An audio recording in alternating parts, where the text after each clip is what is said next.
Hello everyone. Today I want to talk a little bit about the American Counseling Association (ACA) Code of Ethics.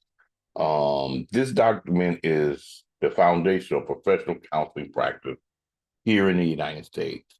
Whether you're clinical mental health, school counseling, rehabilitation counseling, or another specialty, the ACA Code of Ethics is the gold standard that guides our professional behavior, decision making, and commitment to client welfare. So, what I want to do is kind of go over some of the structures and things with the ACA Code of Ethics. First, I want to talk about the last updated version. The last updated version was 2014 and serves several key purposes. One, guidance. It helped counselors navigate complex ethical dilemmas. Two, accountability. It sets standards to which counselors can be held responsible. Three, protection. It safeguards clients from harm and upholds their dignity. And four, professional identity. It distinguishes counselors from other health professions by articulating our values. Some of the key takeaways: the code is not just a set of rules, it's a living document rooted in our profession's core values: autonomy, beneficence, justice, fidelity, and veracity. Now let's look at the way the Code of Ethics is structured. The Code of Ethics is divided into nine main sections, each covering a critical area of counseling practice. Section A, the counseling relationship. This focuses on respect for client autonomy, informed consent, avoiding harm, and setting clear boundaries. It also discusses limits of confidentiality at the start of the therapy. Section B, confidentiality and privacy, details the importance of safeguarding client information, exceptions to confidentiality, and managing records. A good example of this is a duty to warn and protect in case of imminent harm, right? And when to break confidentiality. Section C, professional responsibility. It addresses maintaining competence, avoiding discrimination, participating within scope, and seeking supervision when working with a new population. Section D, relationship with other professionals. Encourage collaboration, mutual respect, appropriate referrals. Consulting with a psychiatrist about a client's medications is a good example here. Evaluation, assessment, and interpretation is Section E. It sets standards for test selection, interpretation, and cultural fairness. A good example here is avoiding biased instruments that disadvantage certain groups.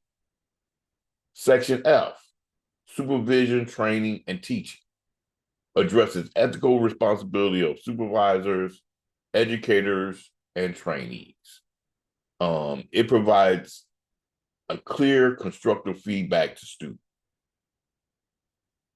Section G discusses research and publication. And here, the focus is on protecting research participants, informed consent, and accurate reporting. It also talks about avoiding data falsification. Section H is distant counseling, technology, and social media. And here it sets boundaries for online communication and telehealth practices. Example is using secure platforms to protect confidentiality. And finally, Section I is resolving ethical issues. And this provides steps for addressing and reporting ethical violations. Documenting action taken when faced with unethical behavior from a colleague. Ethical decision making is not always straightforward. The ACA encouraged counsels to do several things, and here are some of them briefly. First, identify the problem clearly. Second, you want to apply relevant ethical codes and laws. Third, consider the principles and values at stake. 4, consult with colleagues or supervisors. And 6, document the process and decisions. Code of ethics usually intersect with law and cultural competence. Law versus ethics is a very serious thing. If a legal requirement conflicts with the code, councils must attempt to resolve it in a way that upholds ethical standards while complying with the law. Cultural competence.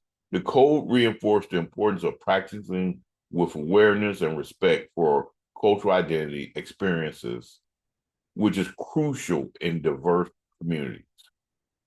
Why is this matters for you? Because understanding and applying the ACA Code of Ethics is essential for protecting our clients and ourselves, maintaining your professional license, and upholding the integrity of the counseling profession.